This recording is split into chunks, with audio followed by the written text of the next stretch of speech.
Good morning, good evening, good night, wherever or whoever you may be. I'm Alan Arante, and this is the Recluse podcast. Today's guest is Robert Manigault. He is a record producer, a composer, a songwriter, and a lover of music. The first time I saw him was on Instagram in a sponsored ad. I was scrolling through and saw this man playing bass with the fedora on. I paused for a moment, listened, and I just couldn't deny that bass line. It sounds something like this.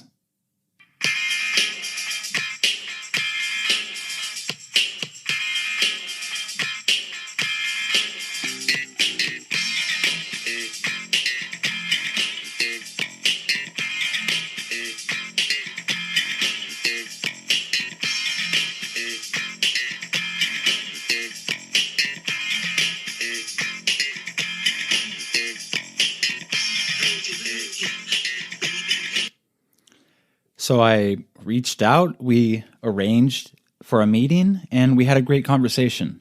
We talked about music, the insecurities that can come with being a musician, the influence of guys like Larry Graham and the Motown production team, otherwise known as the Corporation. Robert was easy to talk to. He's clearly a humble man and a great talent. He says, "More than anything, I love making music and releasing it to the public. I don't expect to become a big star. That's really not my intention. My goal is to release as much music as I can and share it with the world." His kindness, his confidence, and his passion for music are all inspiring to me. I hope we get to talk again. So without further delay, this is a portrait of your passionate producer, the awesome and electro-funkalicious Robert Manigault.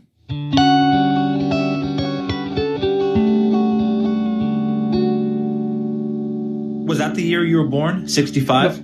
Oh, no. I was born in 1958. Oh, no kidding. How's that feel? I tell you, I'm going to be 62 this year.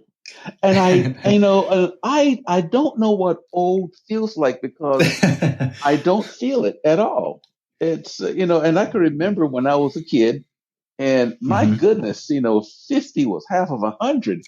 My sister used to tease my mother about, "Gosh, you're half of 100," or you're soon to be half of 100. And to us, that seemed ancient. But now, my goodness, I'm thinking, my goodness, I'm not supposed to feel this. I'm supposed to feel like I'm some sort of old man.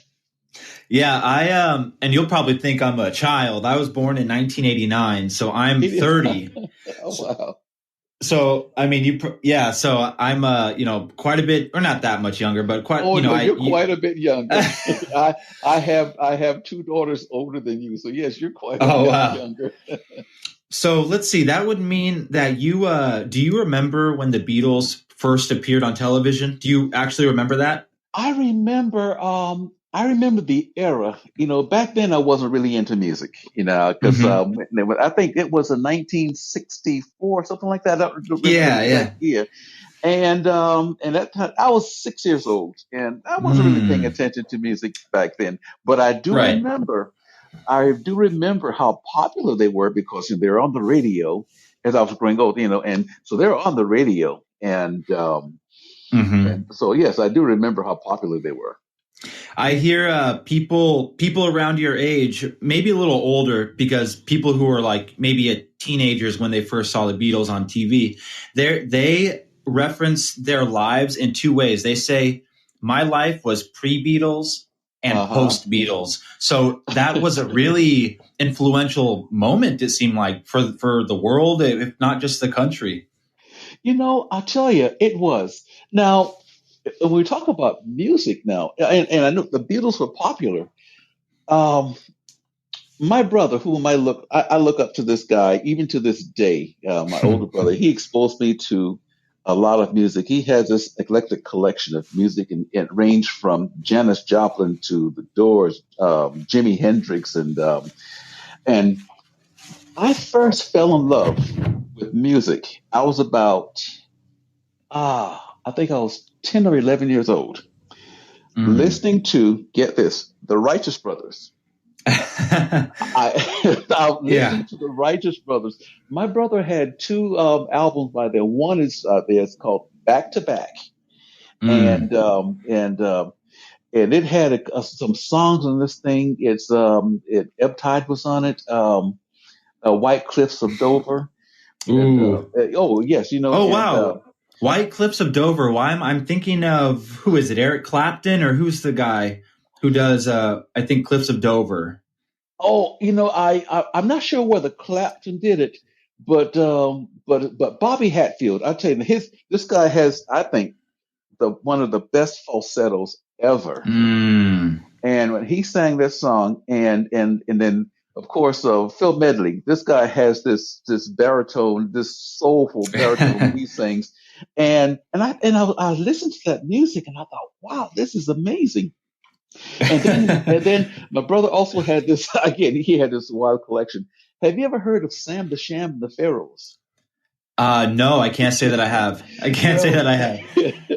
in his he I don't remember Sam the Sham's real name, but their music is sort of comical, and they like he liked to play on the Little Red Riding Hood theme, and he had there's the Mm. one song called "Hair on My Chinny Chin Chin." Yeah, I yeah. said in the lyrics, I swear by the hair on my chinny chin chin, I'm going to find a way to get in. I'm going to keep Yeah. hanging around till I huff and puff and blow your little house down. And I love that song. It has a nice beat. It has that early 1960s rock and roll beat to it. Mm. And so, and yeah. Yeah. So what I'm curious, what instrument did you start on? Let me guess actually. Did you start on bass by chance? Well, actually, no. I started on electric guitar. Okay. And, Okay. and now I'm not a very good guitarist to this day. I'm really because what happened is I started on electric guitar. I bought my first guitar. I was 16, and I Mm. played around with it for a while, and I played in church for a little bit. And then when I joined the army, I let someone in the church borrow my guitar and amplifier. I don't even remember when. And this was back in 1976. Okay, Wow.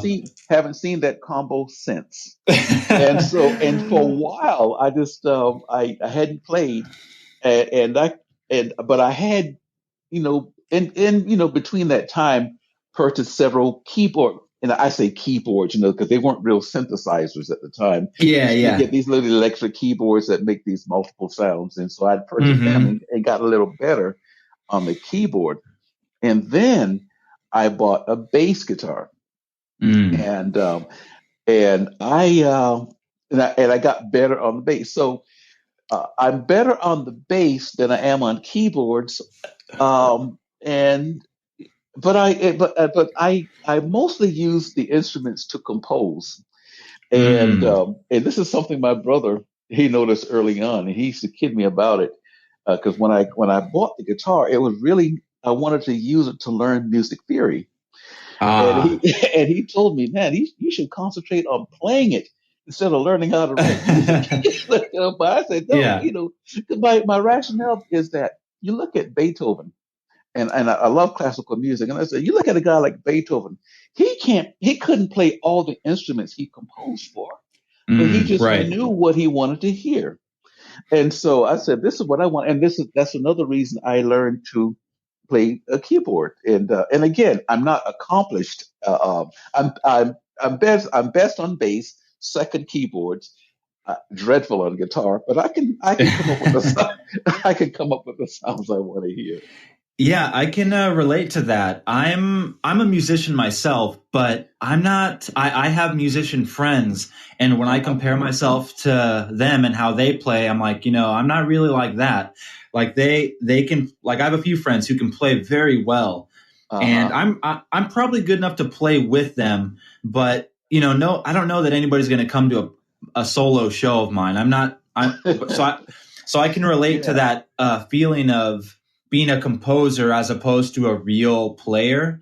Yes, Uh, yes. like I play a keyboard a little bit too, and I'm almost a little embarrassed to tell another jazz key player that I'm a keyboarder or keyboardist because how good the keyboard players are in jazz. I'm nowhere near Yes. that. So I don't know if you can imagine that, Oh maybe yes. insecurity.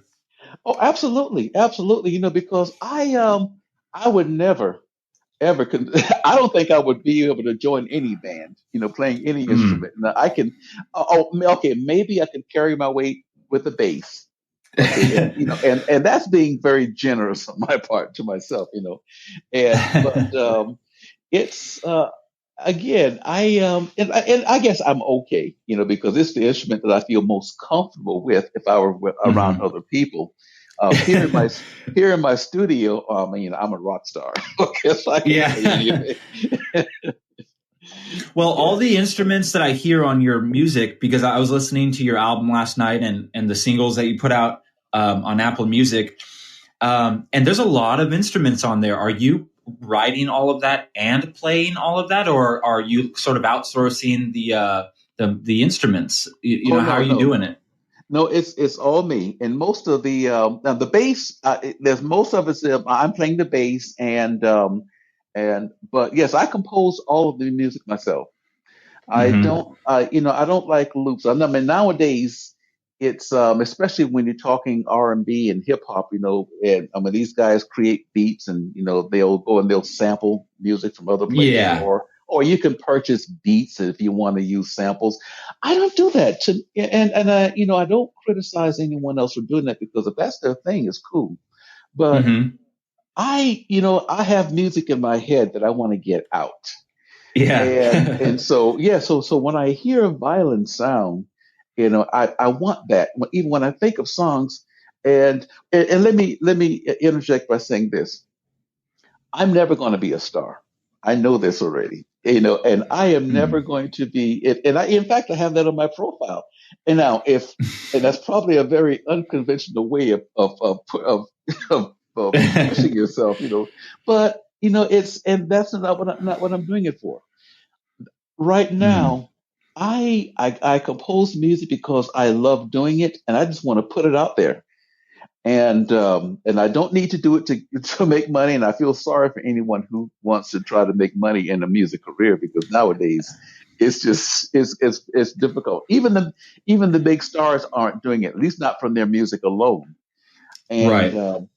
but no, it's but to answer your question, yes, I'm composing the music, and I love to when I do the music, I do it on the computer and then print out the sheet music and just look at the notation. I get a big thrill out of that because Wow. Yeah. it's what I've always dreamt of doing. So how do you get to a point where you say to yourself, I'm not worried about being a star. I'm not worried about the accolades and any of that stuff. How do you get to that point? Because a lot of people, that's all they want is to be a star. And to be acknowledged and appreciated and loved and worshipped. How do you get from one place to the other? I tell you what, I believe I started at that place. Because Mm.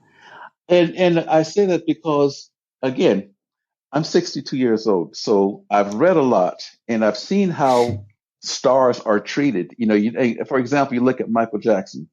I can remember when the Jackson Five first came on the scene. I can remember when when the tabloids loved him. He walked on water, and then I also seen how they turned against him.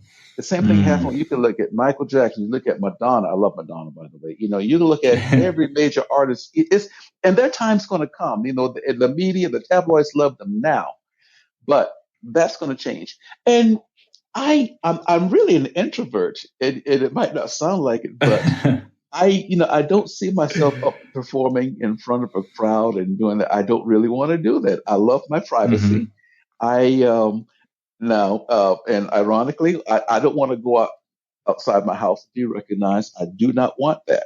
And so Hmm. again, but at the same time, I want to get this music out. And now I'm really not an artist.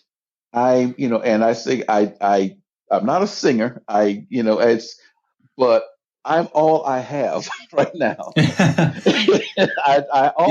And I love doing it, and a lot of, and I figure my music when I do record is going to be real. Yeah, I can go in and use a lot of uh, and tune up my voice and make it sound synthetic. But I want to be honest because for the Mm. same reason that I'm not using just a lot of the just minimal productions. And because if you listen to my music, it's not minimalistic at all. No, It's no. you have a full arrangement, and that's the way I hear music. And so when I go in and I sing a song, if I go flat, that's flat, and it's so Yeah, what? yeah. This is honest. So How that do you get over that? I mean, that's I try to record my own music very simply, of course, with uh, minimal equipment, but I cannot stand, I'll record my voice singing to a uh, song, prior to the singing, it's an amazing song. The guitar sounds yeah, beautiful, the bass sounds beautiful, exactly. the keys sound beautiful. And then I get in the, get to the booth and start singing, and all of a sudden I can't tolerate the song. How do you Yeah. so how do you get over that when you feel like your voice isn't perfect, or if it's a little flat, or what have you? How do you get over that? Still put the song out and not kick yourself over it. Well, you just do it. And again, it's now I if my dream was to be a star and to be a guy, these guys like Jay-Z or Justin Timberlake, and which I would love to write and produce for Justin Timberlake. I mean, Mm-hmm. it's yeah, that guy is amazing. Um, that Justin Timberlake and Macy Gray, those two, I would if I had a choice of two artists to work with, it'd be those two. But anyway, to get back to your question, I because it's trying to be a star is not my goal. I just want to get the song out there. And now, if I had other artists to work with, and I thought about doing that, and sometime in the future I might do that. Maybe be a savant behind some other Yeah. person. But I throw it out there, and it's amazing. I have gotten so much positive feedback from the music. Because Mm. folks like the songs. They and I want to write real lyrics, and I don't want to my lyrics. They don't objectify women. I'll sing about a relationship. I might tell a story, as for instance, the song "She Falls." Yes, Um, yes, it's and that song it just tells it's a kind of a tragic story, and yes. but and again, and that's but as far as I want to appeal to people who want to look behind who want to hear the music behind the voice. And you look at a Mm. lot of the Bob Dylan, for instance. Bob Dylan does not have a great voice. He would never go on The Voice and win. I don't know how far he'd get, but man, Right. nobody can tell me this guy isn't fantastic. He's the greatest. Oh yeah. Even what's you see Bob Dylan. And a lot of the classic artists really that I grew up listening to, they would not Hmm. win. They would not win the American Idol or The Voice, but none of these Right. contemporary artists can come near them. Right. Yeah, the Bob Dylan example is a good one. There's this song, and I'm sure you've heard of it. I think it's called "We Are the World." You know that song where like every star in the world Oh was singing yeah, on this? oh yeah, with the Michael Jackson and Lionel Richie wrote the Yes. song, oh yeah, Yes.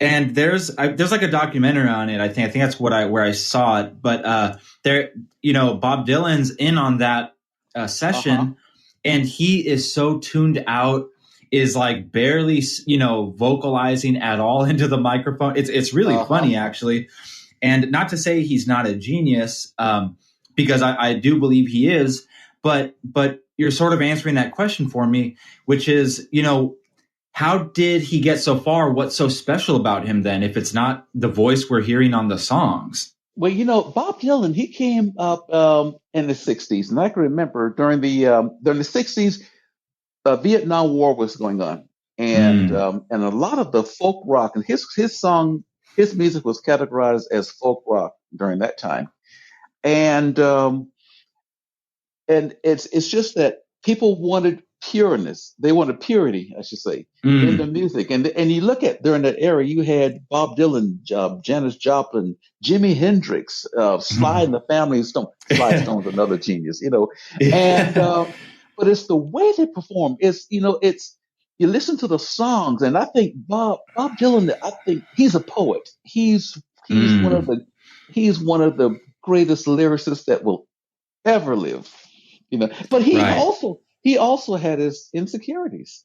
I read a Hmm. book by Clive Davis, who used to be president, I believe, was MCA Records, and there are times when he'd have to encourage Bob Dylan to continue working on music. Even even the major artists, they also suffer their insecurities. Yeah. So I say that to tell you you're not alone. So when you when you're feeling insecure about your music, and sometimes I do too. Don't get me wrong. Um, I I don't want to appear overconfident or cocky in any Hmm. way, but I'm just saying that it's good. I'm going to throw it out there, and Right. so what? It's people are going to like it or they won't, and you take an example. I know I ramble on sometimes. No, no, You it's look at good. you look at Thriller, Michael Jackson's Thriller. Well, that came out in 1982, and at that time, I believe there was something like 4 billion people on Earth. Now, Thriller sold something like 60 million copies, and at that time, back in 1982, I believe there were a little less than 200 million people in the country. Wow. Now, now you look at a record selling 60 million copies versus over 4 billion people versus over a little less than 300 million. A lot of people liked that music, but guess what? Most people Hmm. didn't. If you look at it that way, if you look at Yeah, things yeah. so no matter who you are or what kind of music you do, everybody's not going to like it, but there is always going to be somebody who will. So, have you had the experience of not putting something out and then later you thought, what the hell? Why didn't I just, put it out? Because I have that feeling sometimes where it's like, it's not the record I wanted, but what's worse, not putting it out or people or a couple people not liking it? The worst thing is to not put it out, not put it out Hmm. because you I have, and I love to read thoughts of other people, and then there's a school of thought for those who want to be an artist, they say, give the audience what they want. And I think that's Hmm. hogwash. I think that's hogwash because if you're an artist, you take Rembrandt. Did Rembrandt go around asking people what they wanted him to paint? No, Mm, he painted his several masterpieces and put it out to the world, and a lot of them, of course, a lot of traditional painters, they were commissioned to do their work, but still, they did it, right. and then people came to it. Elvis didn't go around asking, "What do you want? What kind of song you want me to do?" No, he put it out and he changed the world. So you never know. So I say no. If you've got music that you want to put it out there. Do it. Yeah, that, and I sort of feel like that. I get that feeling with these interviews as well. Um, I'm still new at this. I don't know that I have the best method, or the people that I find. I wonder like, are people going to find them interesting? But I'm getting to a place where I feel like that's not my place to decide for people. Who am I to Yeah, decide what's interesting to them and what they should listen to?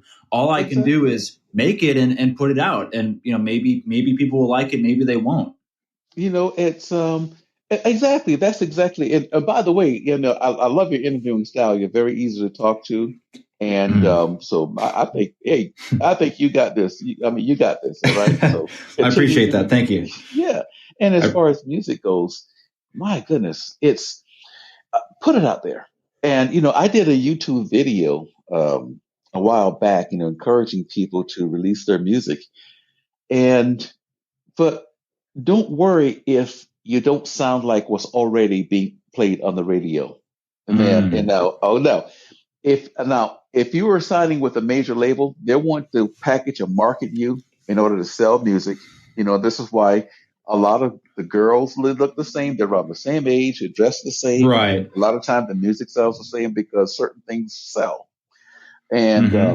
but I'm never going to be one of those and so I figure, well, I'm comfortable with being me. And I love working on my music from start to finish. I just and I do my own mixing, I do my own mastering, It and sounds great too. Well, thank It you, sounds thank it you. sounds really good. And I'm just learning. I'm just Mm. learning, and I've been working with my with this equipment I have right now in my studio for 4 years now, and again, I'm just learning it. I've always had a love for it, and so I decided now I'm going to do it. I'm at a point in my life where I can do it and have fun, and I appreciate you saying you like it because that really means a lot. And see, and that's what I aim for. That's it. Mm. It, yeah. Well, I was listening to all the stuff that I could find of yours on Apple Music. That's the only platform I have. But I was really impressed. I mean, that's why I was asking you about like what instruments you play, and do you compose this stuff? Because first of all, it's pretty complex. It's actually an arrangement. It's not just guitar bass drums. I mean, Oh no, oh no. I'm hearing a lot of stuff going on, and Oh it's yeah. on time, and the production is great. And so, how long have you been a producer, even if just for yourself? How long have you been doing that? You said 4 years, or that's just how long you've had the studio? That's how long I've had the studio. I have my studio set up in this house. This room was originally the media room, and my wife and I we bought this house about 10 years ago, and it's a nice sized room, and it's the media room. And at first it was the gym. So we have and so we put all that the exercise equipment in here, and all it did was collect dust. Meanwhile, I had my studio in a spare bedroom, and it was really my wife's idea. She said, why don't you move your studio into that media room where the gym is? And I thought about it. I said, you know what? That makes all the sense in the world. And so I moved the stuff over here, and I set up all the equipment. And I have a combination of outboard and most of the stuff is I'm doing in the computer, but I have my outboard gear also, and I figured, okay, I'm going to set this thing up. It's going to be a real studio, and but yeah, going back to the arrangement, it's I grew up again listening to music that was I listened to arrangements, and my I mentioned that my first influence was the Righteous Brothers. But what made me want to become a writer and producer is after the Jackson Five came on the scene, and Mm. they burst on the scene, and not because I wanted to be like Michael, although I mean that was pretty cool. Yeah, But I yeah. listened to, but it's that their music. Now, the first four songs, the first three hits were written by a production team, the Corporation, Mm. and and I listened to their music. ABC, their first hit was "I Want You Back," and the second hit Yeah. was ABC, and the third was "The Love You Save." And so I bought their albums, and I always read the credits. I wanted to know who the music was written, produced, and arranged by. And Oh, I really? and my favorite, yeah, even from a kid, and that's what really got me into it. And so the Yeah, my favorite you're songs sit. by them was by the Corporation. I And was just gonna say, so you're a kid and you're thinking to yourself, oh, who's this Deke Richards guy? Who's oh this yeah, Barry Gordy guy? oh yeah, oh yeah, exactly. T. Richard and see now, and I see the names, but at the time, okay, Barry Gordy, he was at the time he was president and founder of Motown Records, and and so I mean I've seen his name around, but the other guys, Nafas Mazel, Freddie Perry, and Deke Richards, didn't know who these guys were, and so Barry Gordy, he did not want their names disclosed because of the trouble he had with Holland Dozier Holland, I mean, they're, my goodness, they're gods in music production. And what was the trouble with that? What happened? Well, because they became stars. Holland Dozier Holland, they are Ah, responsible for Motown hits for Diana Ross and the Supremes, the Four Tops, oh, and oh oh yeah, God. those, and like songs like "Standing in the Shadows of Love" and other Mm. hits, and so their egos became a problem for Motown, and they wanted more money. They demanded certain things, and so Wow. they even went to there were some legal battles also. So Barry Gordy decided that he's never again going to put together a production team that's going to let their egos get in the way. And so that's why when he put together the corporation, he did not want to reveal their names. He said, because now nobody knows who you are individually. Now, or you can concentrate on being great producers. Wow. And it wasn't until the corporation disbanded in 1972 that that the writing, production, and arrangement credits were made to the individual writers. No kidding. Uh-huh. So what did these, so like, I was watching a video and you bring them up, you bring up Berry Gordy and I think it's what, Freddie Perrin and Freddie Deke Perrin. Richards. Uh-huh. So were these guys basically just musicians and genius songwriters? Is that basically what they were? They were, to me, they were the best songwriters and producers. And again, I was really into the Jackson 5 music. And the songs that they wrote and produced, and when you listen to their production, and if anybody, and I recommend anyone in your audience to go back and listen to as many Jackson 5 songs, find the ones that were written and produced by the corporation. And you'll find the orchestration, from the drums, the bass arrangements, the strings. There's usually some string or horn or string and horn. Like in the case, let's take the Love You Say, for instance. The violins, they're not first or second violins, they're just first violins. And the violins come in towards maybe the third quarter of the song and just accent it just perfectly. When you listen to ABC very closely, you can hear faint violin, da, da, da, da, da, da. And I don't know whether you're familiar with the with either of those songs, ABC or I Want You Back. Yeah, I know them, but I can't say that I picked up on the subtleties, and probably subconsciously, but not consciously. Oh yeah, and I used to listen to that. I just think, wow, I can hear this, and and with I Want You Back, the different guitar tracks that they use in that thing, and then when the violins come in, and that's what made me. It's during that time when I started becoming interested in specific instrument sounds, and so the corporation again, those songs with the lyrics into production, and what really sealed it for me is Barry White.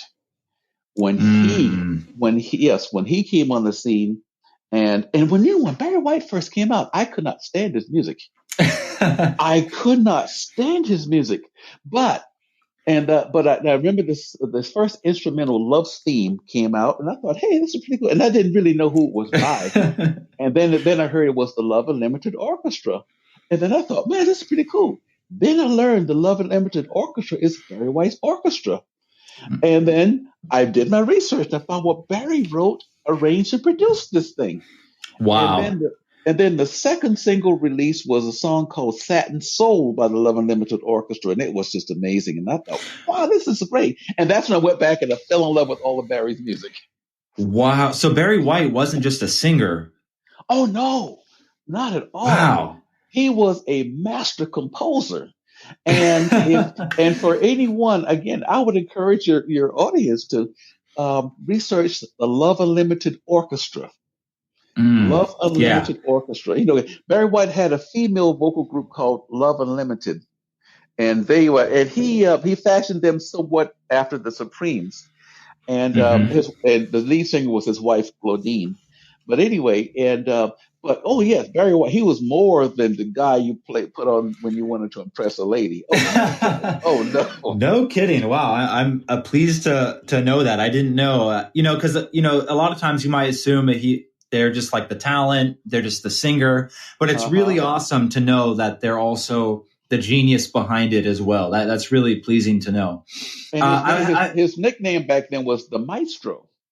During that time, because of the orchestra. Yeah, rightly so. I mean, that sounds like he earned that name. He did. In terms of arranging, I guess this isn't so much an arrangement question, but I was wondering, bass. A lot of people, including my wife, they usually can't really pick out the bass. People who aren't musicians, you can show them a song and they won't necessarily know what the bass is doing, if it's even there. I would like to think that I can pick up on it now, not because I'm a musician, but I'll pose the question simply to you. How important is the bass in a song? I think it is. Well, it depends on the song. Really, it depends on the song and it depends on the genre. Now, from a traditional standpoint, the bass is supposed, and they call it the bottom. The bass sort of carries the Mm-hmm. bottom, and it contrasts the tones you hear from the midsection, and then of course the treble section.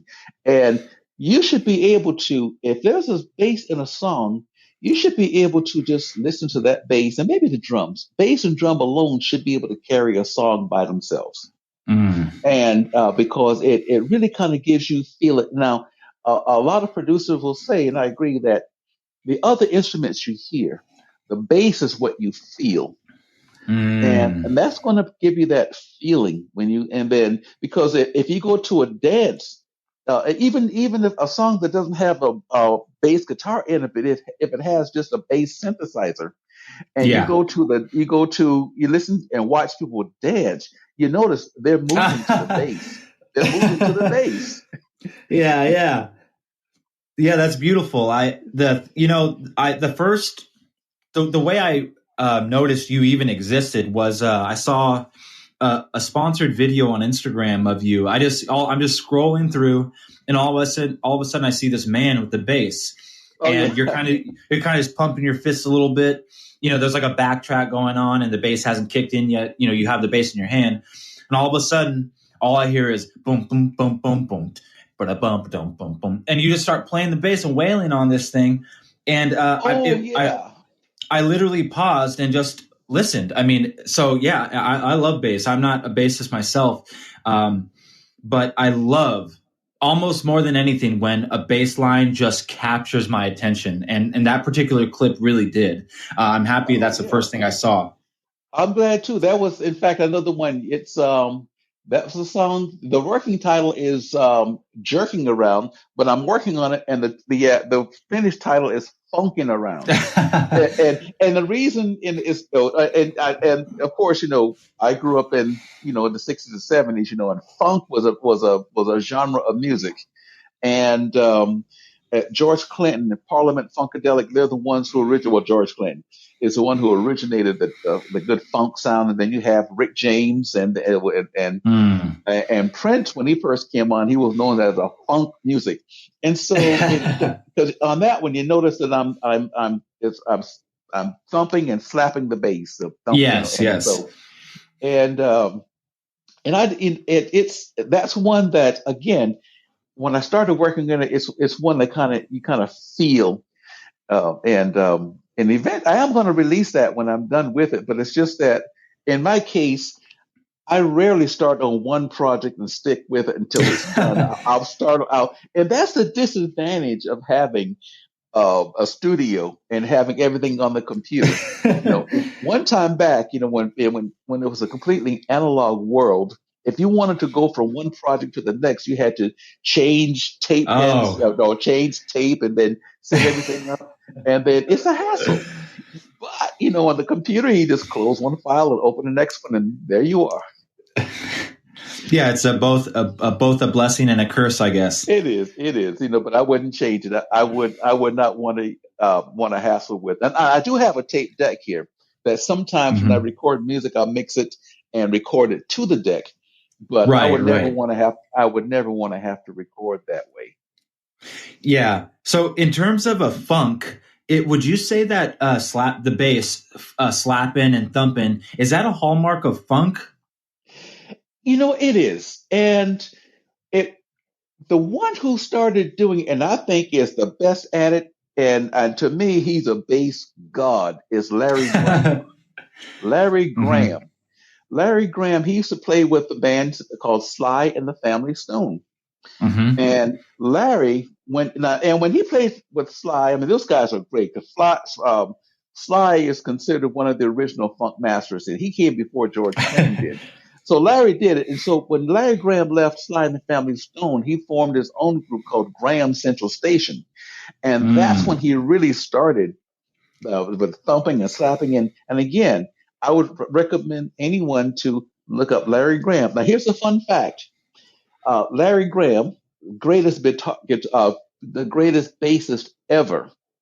Um, he has a very popular nephew in the music business right now, And and who's his that? nephew Drake. Drake, No way.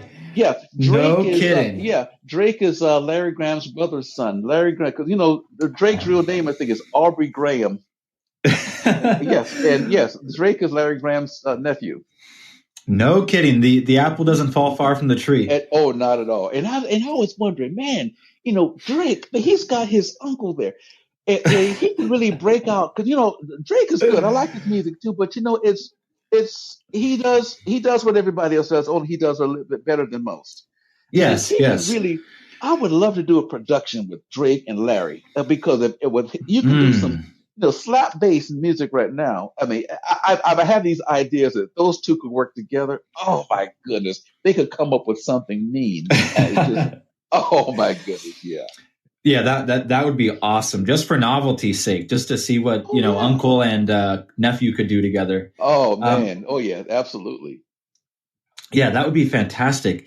So, like I said, I'm a little younger. I don't have that much experience with funk. I'm sure if Uh you huh. played, if you gave me a playlist, I would probably recognize and like the songs. You But would. You we're would. in we're in 2020 now. Do you think is there a place for funk in today's world? I think so. Because I think every now and then you get some old style music, and if someone doesn't, it'll sound brand new. And I'll give you an Mm. example. Um, what's the gentleman's name? I'm thinking about all of these artists right now. But Hmm. who's the guy that did Uptown Funk? And uh, uh, It couldn't be Mars, Bruno Mars, Oh, right? Bruno Mars. That's right, Bruno Oh, Mars. okay. Okay. Now you take Bruno Mars, his latest album, the one with 24 Karat Magic, Yeah, and if yeah. and if you listen to that music, I mean Bruno's great. I'd love to work with Bruno also.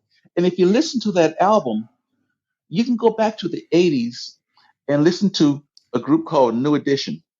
Mm. That album is, it's he borrowed a lot of elements from New Edition. And there's not a whole lot that is new. It's just a lot is being done differently. But if you were to take something and perhaps call it new funk, I'm not sure. Now, Yeah. certain artists could pull it off. You've got The Weeknd, for instance. The Weeknd, his new song out, I Oh, think it's yeah. called Blinding Light. Well, that sounds Hmm. like something. You listen to the production and the instrumentation. That sounds like something from the '90s. Yeah, yeah. And so I think. So I guess the more accurate answer to your question is, it all depends on who does it. Some people can do it, Wow. but I think no. But when I listen to it, of course, it's going to sound good to me because I can feel it again. Um, Yeah, yeah. but it's that music is more energetic than, let's say, just going on a dance floor and hopping up and down. I don't know whether that's really what Hmm. goes on in dance clubs, but Right, it's right. music that you can feel. And it's if you really like to dance, it's almost impossible to listen to a good funk sound and not get up there and dance. It's just hard to do. You're right. That's I love that. I love finding a song or hearing a song. I'm just walking around the supermarket or something, Uh or in a huh. library or somewhere, and just hearing a song. Like I'll say it to my wife all the time. She'll be in the living room watching a TV show, or Uh a huh. commercial comes on or something, and sometimes I have to get up out of my seat from the other room and just come in and be like, wow, what is this? This is good. Oh yeah. I love that feeling of a song just moving me, literally moving me. Yeah, and there's nothing like it. Now, before I forget, let me ask you. Now, it sounds to me that you are also a songwriter. Yeah, I would say so. The insecurity creeps in when you ask me that. When you say that, I'm Uh-huh. tempted to say no. Yeah, I've written a song or two, but I'm not very good. I'm tempted to say that, but yeah, I would, for better or for worse. Yeah, I would consider myself a songwriter as well. So do you plan to release music anytime in the near future? And I hope your answer is yes. I've released I guess you could say technically, yeah, I've released almost everything that I've written. I recently, with the pandemic going on, I've had all this free time, and I've written a lot of short I guess I would call them maybe mini albums. Uh-huh. Um, and so, yeah, I'll send something your way. I Please, like I want to, to hear it. yeah, Yeah. there's a particular record I think you would like, because I just love music. I love Uh-huh. metal. I love classical, jazz, rap, funk. I love it all. So I would guess there's some stuff of mine that you wouldn't like. I have some Oh, really heavy music, I want to but then hear I it also, all.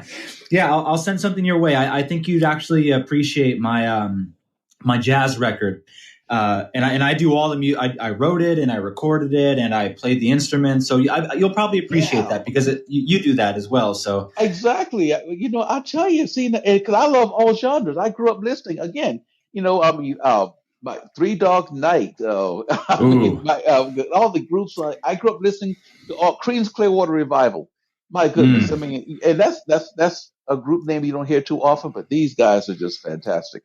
And but yeah, it's about the music itself. I love hearing all kinds of music, all kinds of new music, hmm and again, I it's look. I'm going to say, like, if I release my music, anybody should release their music. I look at it that way.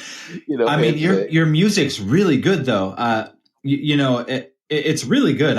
I'm very surprised actually that you. I don't know about if surprise is the right word, but it's interesting to me that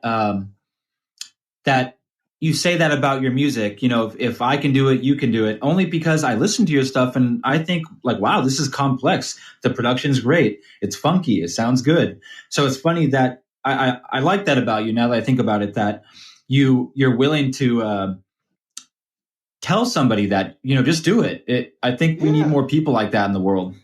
yeah.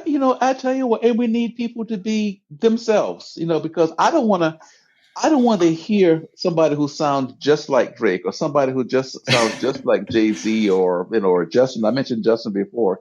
Justin, I mean, and love Justin, but those guys are there. Bruno Mars, and those guys are already there. They're doing. Taylor Swift. That's one reason I love and respect her because she is a writer. She's an artist, Mm. and she's just not manufactured. At least she doesn't appear to be, and she seems to be someone who's in control of herself. And I know oftentimes she's been criticized about or ridiculed about writing about breakups and exes, but Hmm. she is a very intelligent, thoughtful young woman, and not only someone whose music I enjoy listening to, but a person that I can respect because Yes.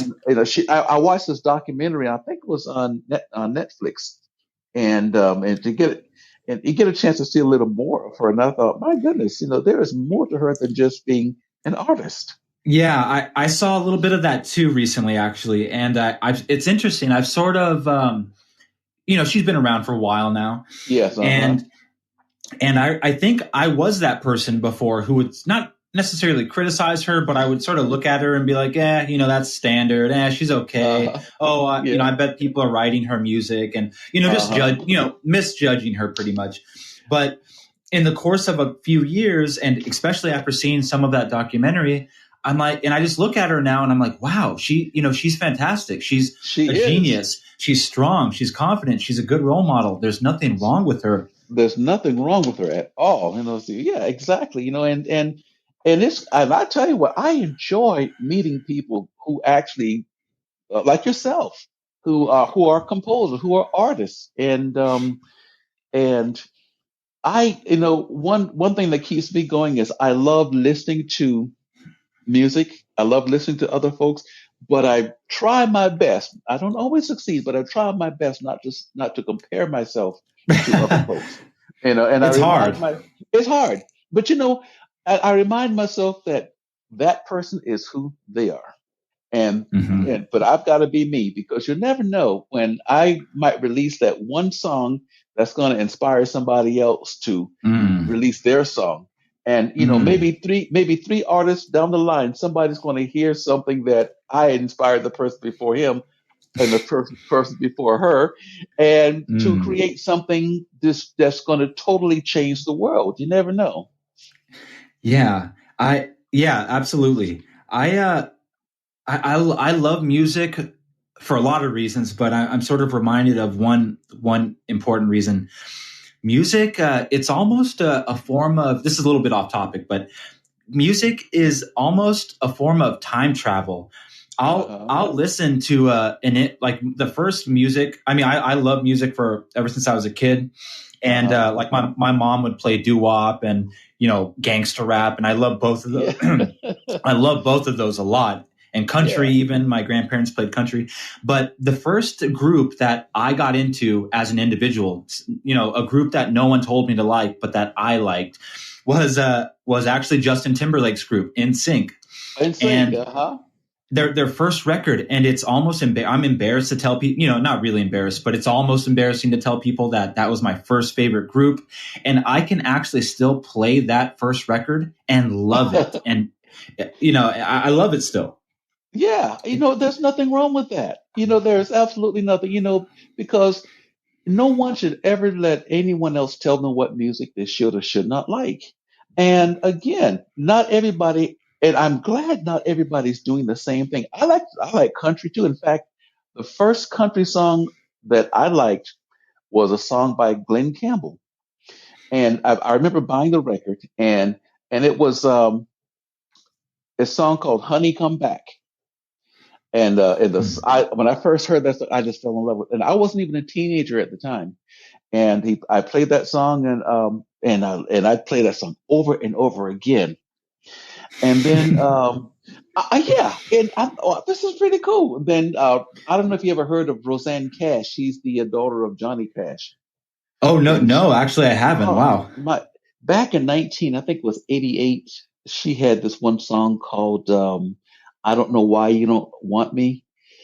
Hmm. Beautiful song. Love that song. So and my only point is, if anyone listens to only one genre of song, they are really cheating themselves, because music is truly a universal. I think there are only two universal languages: numbers and music. Oh Really. yeah, absolutely.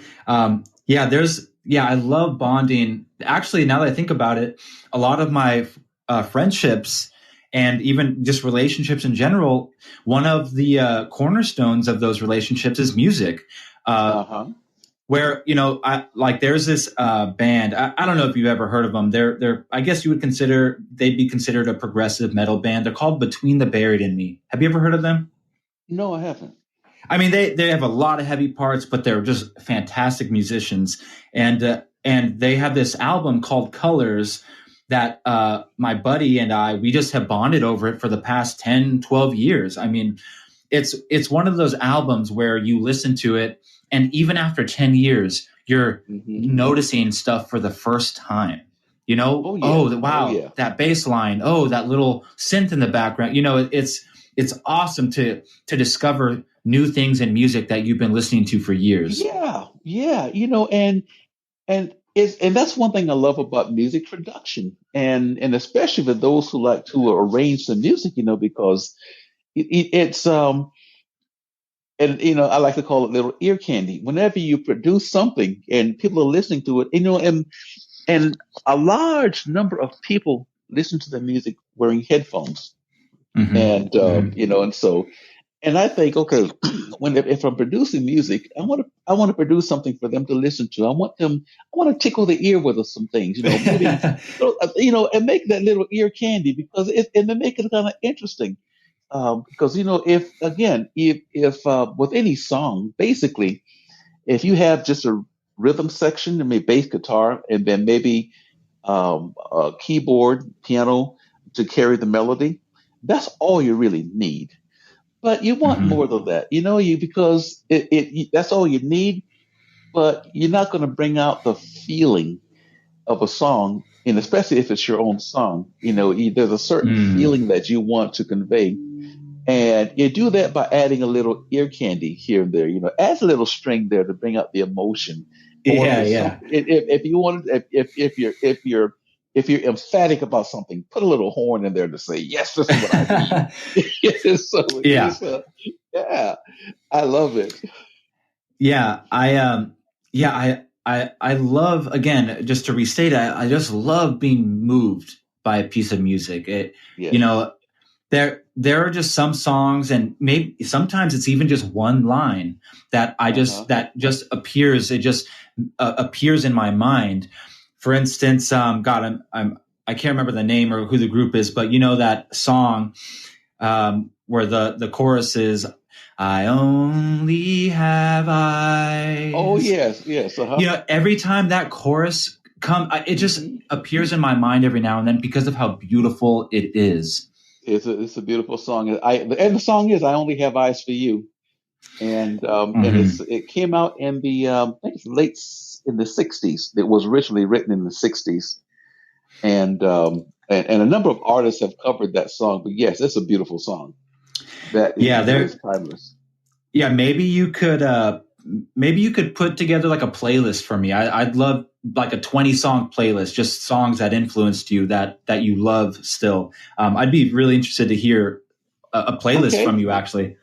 okay. I'll tell you what, I can do that. Sure. It's yeah. Like you said, Larry Graham, and you're just mentioning Oh these my people. goodness. I mean, even if it's 100 songs, I'd be interested in a playlist of yours. Wow. Okay, I could put together. I'm not sure when I'd finish it, because I want Yeah, not yeah. select just the right songs. But yeah, it's I'm pretty sure you and I will stay in touch Yes, because I want yes. to, and because I know you're going to be doing some more music in the future, hopefully. And Hmm. I'm going to subscribe and listen to your podcast, so I'm going to always be listening. Yeah, yeah. I actually, I think it'd be like it's coming up to an hour, and that's usually where I like to pause things. But I Okay. think I don't. Maybe in the future, maybe we could do this again. Actually, I, listen, I'm looking forward to it. I had a it, blast. I got to tell you, I this is a lot of fun. It's and I can sit and I can talk all day long, but I know we both have other things to do. But yeah, this has been a lot of fun for me. I yeah, appreciate you inviting me. yeah, yeah. It's been a lot of fun. It's always such a pleasure when I can talk to a stranger and there's just chemistry. It's like the universe just brings us together. Yeah, exactly. And I wish the whole world can realize that, and Mm. it'll be such a better place if people can realize that there's so much that can bring us, so many beautiful things that can bring us all together. Yeah, especially music. Oh All right, yes, I absolutely. have one more question for actually, yeah, one more question for now. Sure, sure. Maybe the most important question that can be asked by any individual. Uh-huh. How do you make the perfect tea? I'm glad you asked that because the world doesn't know. The world just it's this is very complex, and I'll tell you what now. All right, here's what you do. First thing you should never do, and I know why you asked the question because of the video, I know Yeah, because yeah. of the Instagram video. Yeah, never boil water, and hot tea. If you boil water or put tea bag to hot water, that's only if you want doggone hot tea. But never, if you want iced tea, simply put tea bag in the water. And I like to use mason jars, and the family size tea bag could be Lipton, it doesn't really matter. Place that tea bag inside a mason jar full of water and just let it set. Now, you can let it set all day long. It's never going to get too strong, and it's never going to get foul tasting or unpleasant. It's just, but anyway, just let it just settle for about maybe 4 or 5 hours, and there you have it. Mix it, Mm. sweeten it any way you want to. It's the perfect iced tea every time. And I remember when I learned to do that, I learned to make sun tea because what you do is you place water in a jar and set it outside, and the water gets warm from the sun shining on it. But Hmm. I discovered, and I'm pretty sure nobody else knows this, but I discovered that all you've got to do, if you put the tea bag in water and just let it set on the countertop, it's going to become tea. So it doesn't really need any kind of heat at all. Mm. And I'm telling you, if you do that, you're going to have perfect iced tea every time. Robert, I think we should definitely do this again. It was a pleasure. I learned a lot. That was my pleasure. I would just like to say that I appreciate and value your confidence. I know you said you're more of an introvert, but your spirit and your confidence and your skills and your music, it's inspiring, and I would just like to say that to you, and I hope you know that. I sure appreciate it. I do appreciate it, Alan. Thank you so much.